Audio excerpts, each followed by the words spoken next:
ఒకసారి స్వామి వివేకానంద మండు వేసవిలో ఉత్తరప్రదేశ్ రాష్ట్రంలోని ఒక రైల్వే స్టేషన్లో ఉండగా ఒక సంఘటన చోటు చేసుకుంది. వివేకానందుడు సన్యసించారు కనుక వారికి భగవత్ ప్రసాదంగా లభించినదే భుజిస్తుండేవారు.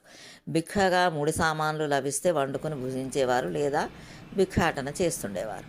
వివేకానందుడికి ఒకరోజు తినడానికి ఏమీ దొరకలేదు. ఆయన వద్ద చిల్లి గవ్వ కూడా లేదు.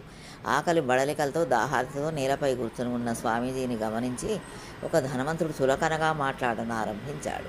అతని ఆలోచన ప్రకారం సన్యాసులంటే ఏ పని చేయకుండా సోమర్లా తిరుగుతూ ఊరిలో వారిపై భోజనానికై ఆధారపడుతూ ప్రజలను మభ్యపెట్టి ధనం అపహరిస్తూ ఉంటారని ఇటువంటి భావం కలిగిన స్వామీజీతో అతడు ఇలా అన్నాడు: ఓ స్వామి, చూడు, నేను ఎంత మంచి భోజనం చేస్తున్నాను. నా వద్ద తాగడానికి చల్లని నీళ్ళు ఉన్నాయి కూడా. నేను డబ్బులు సంపాదిస్తాను కాబట్టి నాకు మంచి మంచి వంటకాలు వగైరాలు అన్నీ సమకూరాయి. ఇటువంటి భోజనం నువ్వు కనీసం కలలో అయినా పొందగలవా? ఏ సంపాదన లేకుండా దేవుడు దేవుడు అంటూ తిరిగేవాడివి. అందుకే నీకు ఈ బాధలు. అయినా నువ్వు నమ్ముకున్న నీ దేవుడు నీకేమిచ్చాడయ్యా? ఆకలి బడలిక తప్ప అని దెప్పి పొడవడం మొదలుపెట్టాడు. స్వామీజీ ముఖంలో ఒక్క కండరం కూడా కదలలేదు. విగ్రహంలా కూర్చొని భగవంతుని పాద పద్మాలనే తలుచుకుంటున్నారు. అప్పుడు ఒక అద్భుతం జరిగింది. ప్రక్క ఊరి జమీందారు ఒక వ్యక్తి వెతుక్కుంటూ వచ్చి స్వామీజీ పాదాలపై వాలిపోయాడు.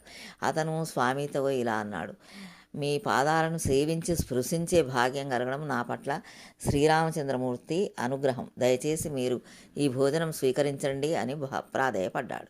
స్వామీజీ: ఎవరు నాయనా నీవు? నేను నిన్ను ఎరగనే పొరబడుతున్నట్లున్నావు. నీవు వెతుకుతున్న వ్యక్తిని నేను కాదు అని అంటూ ఉంటే ఆ వ్యక్తి స్వామీజీ ముందు వెండి పీట వేసి భోజనం ఒక బంగారు అరటి ఆకు మీద మారుస్తూ, లేదు స్వామి, నేను కలలో చూసింది మిమ్మల్నే.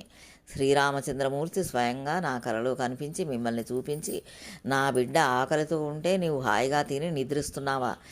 లేచి అతనికి భోజనం పెట్టు అని ఆజ్ఞాపించారండి. ఆహా, ఏమి నా భాగ్యం! మీ వలన నాకు రామదర్శనం కలిగింది. తండ్రి బిడ్డలు ఇరువురిది ఏమి గాంభీర్యం, ఏమి సౌందర్యం! ఒక్కసారి చూస్తే చాలు, ఎవరూ మర్చిపోలేరు. నేను పొడవడం లేదు స్వామి, దయచేసి వేడి చల్లారక ముందే ఆరగించండి. చల్లటి నీరు కూడా తెచ్చాను అన్నాడు. స్వామీజీ కండ్ల వెంబడి ఆ నీరు కారింది. ఏ అభయహస్తమైతే తన జీవితం అంతా ఆయన కాపాడుతూ వస్తుందో అదే అభయహస్తం ఇది. ఎదురుగా నోరు వెళ్ళబెట్టి ఇదంతా చూస్తున్న ఆ ధనవంతుడు ఉన్న బలంగా స్వామివారి పాదాలపై పడి కన్నీటి ధారలతో స్వామి పాదాలను అభిషేకిస్తూ క్షమాపణ కోరాడు. సన్యాస జీవితం అంటే భగవంతుని ఒడిలో నివసించడం అని అర్థమైంది. నిజమైన సన్యాసిని దూషించడం అంటే భగవంతుని దూషించినట్లే అని తెలుసుకున్నాడు. తనని నమ్ముకున్న వారిని కంటికి రెప్పలా ఎప్పుడూ కాపాడుతూ ఉంటాడు భగవంతుడు. యోగులు హృదయాల్లో సదా నివసిస్తుంటాడు ఆ పరమాత్మ. ఇది కేవలం